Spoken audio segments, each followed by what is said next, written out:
Hi, my name is Jacqueline Brown, and I'm the athletic director at Columbia Prep University. I am standing here before you guys today to touch bases in regards to our coaching evaluation. I want to first and foremost thank you for your time and allowing me to meet today, especially the president and vice president of the Board of Education. I come to you today again to talk to you in regards to a new coaching evaluation. I feel as though a coaching evaluation should be implemented into the program just due to the fact of the lack of misconduct as well as structure in this previous season. I feel like a new coaching evaluation needs to be put in place to prevent such misconduct from happening, as well as help coaches along the season to give them feedback and constructive criticism to help them throughout the remaining of the season and seasons to come. The beginning. With the evaluation in general, I think that the beginning is where it all starts. It starts on the first day you meet that coach, and that first day typically is during that interview process. Um, this interview process can pretty much look like a series of questions that's focusing more so on their philosophy. What is their philosophy when it comes to coaching? Why do you want to coach? Why do you enjoy coaching? Have you played any sports previous to coaching? If so, was this college? Was it high school? Do you have any certifications that leads up to helping you as far as AED, first aid?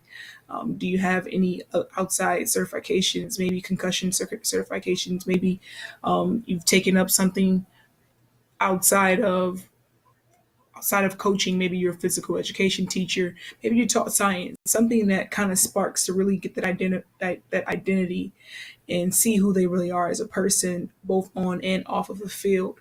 I think is great. Like I said, it all starts at the beginning and really getting a process to learn from them and see who they are, which is why a evaluation should be in place and a new and updated evaluation should be in place. How exactly do they solve conflicts and resolutions? Is is if a parent has a certain situation that they want to touch bases on, is that coach going to get upset and they're not going to be able to handle the situation, or are they going to be able to make sure that it's in a calm, cool, collected area? They're talking to the parent 101. It's not in front of other students. It's not in front of other parents.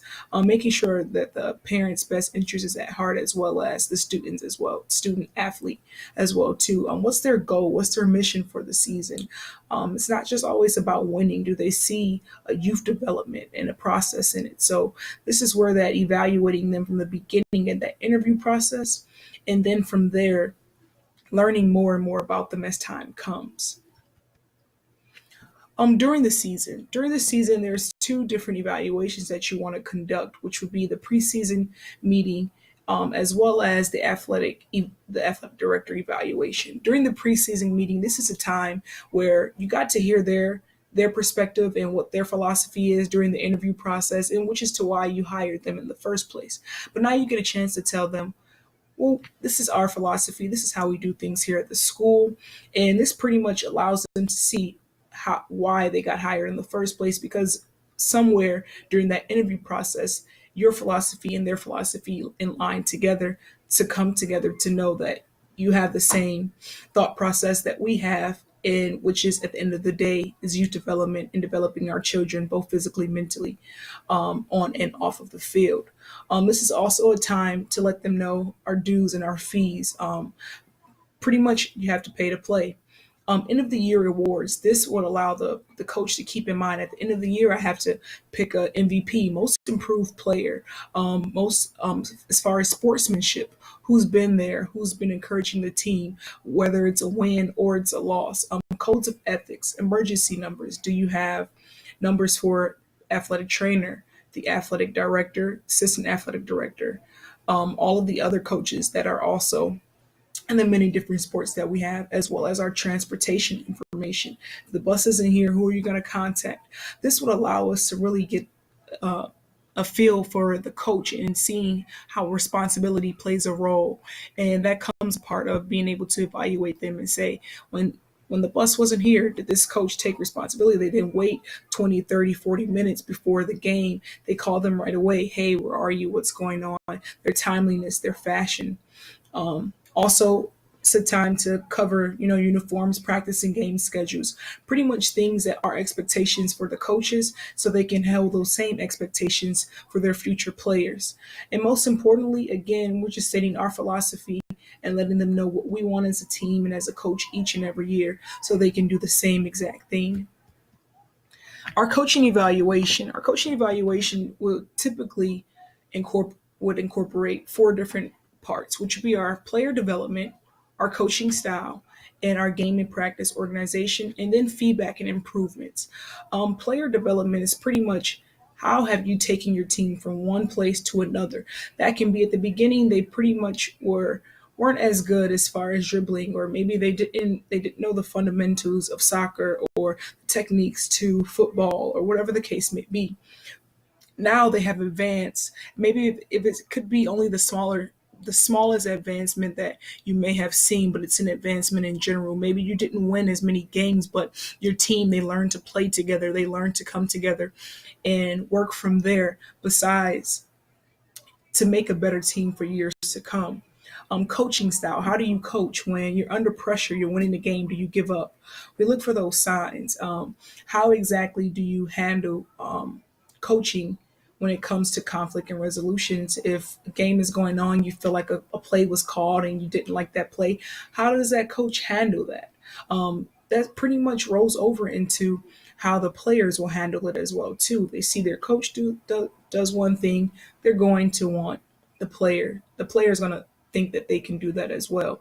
So we always have to hold those coaches accountable. And with this evaluation in place, it allows us to see and help if the coach is doing something that may not be living up to the standards of our program or our philosophy. We can stop it in the beginning and say, hey, I think you should approach the situation this way, and give them constructive criticism to help them along the way. And that's where our feedback and our improvements come, as well as our practices and games organizations. How much time are you giving them to practice? What exactly are you practicing? Are you practicing on the basics and the fundamentals? And then what type of plays are you playing? How's your practices and games ran? Things like that, to show us that this coach knows what they're doing. It's not just as far as youth development, but it's also, they're showing them how the game is supposed to be played. And on top of winning, of course, if it's there, it's there. And if it's not, more so, they're actually developing in this sport and learning and wanting to play again and again and again. Finally, of course, you do have your advantages and disadvantages when it comes to creating a coach evaluation plan. And in this case, you have self awareness, which is an advantage always. You're aware of what's going on. You see that, hey, I don't think I should have did that. Maybe I can do this, and you can kind of review that evaluation and go back and change. It also allows constructive criticism. That can be both an advantage and disadvantage, depending on the coach and the type of person that they are. It could be a positive thing, as whereas they can actually take that, use that for their advantage, and apply it to themselves for the next year, or to apply it to themselves to end the rest of their sports season for that current year. It could be a disadvantage because if they take it in a negative way, then it could possibly go into one ear and out of the other, and they didn't really learn or gain anything from that situation. It also, again, prepares them for the next season, maybe depending on when you do your coaching evaluation, in which we would like to do our coaching evaluation towards the end, middle towards the end, to give them some feedback. And what this looks like is pretty much sitting in on a practice, sitting in on a game, maybe a week or two. And I also read that it's good to actually look for more of the positive things, because the negative things will eventually fall in your lap. So when you go to a game, when you go to a practice, don't look for negative things to write down. Look for all the positive things, because negative situations or negative impacts will automatically come when they come, and you eventually see them. Then you don't have to really point them out. They'll be there for you to see. Along with the coaches, with the athletic director's evaluation, we would like to create evaluation for our parents athletes. What do you think that you learned this season? Did we do a good job with, as far as uniforms? Did you guys enjoy playing this season? Would you come back next year? If so, why? What do you think the coaches or the school, the sports program in general could have changed? This also gives another perspective from not only the coaches, but I mean, not only the athletic director, but the parents and the athlete as well. And not only for the coach, but it gives that perspective that the athletic director would need as well too, to continue to make their sports program better and better each year. Last and not final, the self evaluation just for the coach themselves. What do you think you could improve on? What do you think you did good this year and you want to continue to do next year?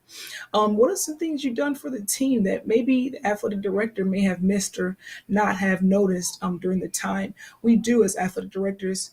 It can pass us by at times, so it's nice to see what the coach in general may have done for the team that could have been, we took taken them from a championship, and this is the first year that's ever been done. Something like that, of course, it wouldn't gone unnoticed, but just these are just examples to kind of show and based on the advantages of having a self evaluation from coaches.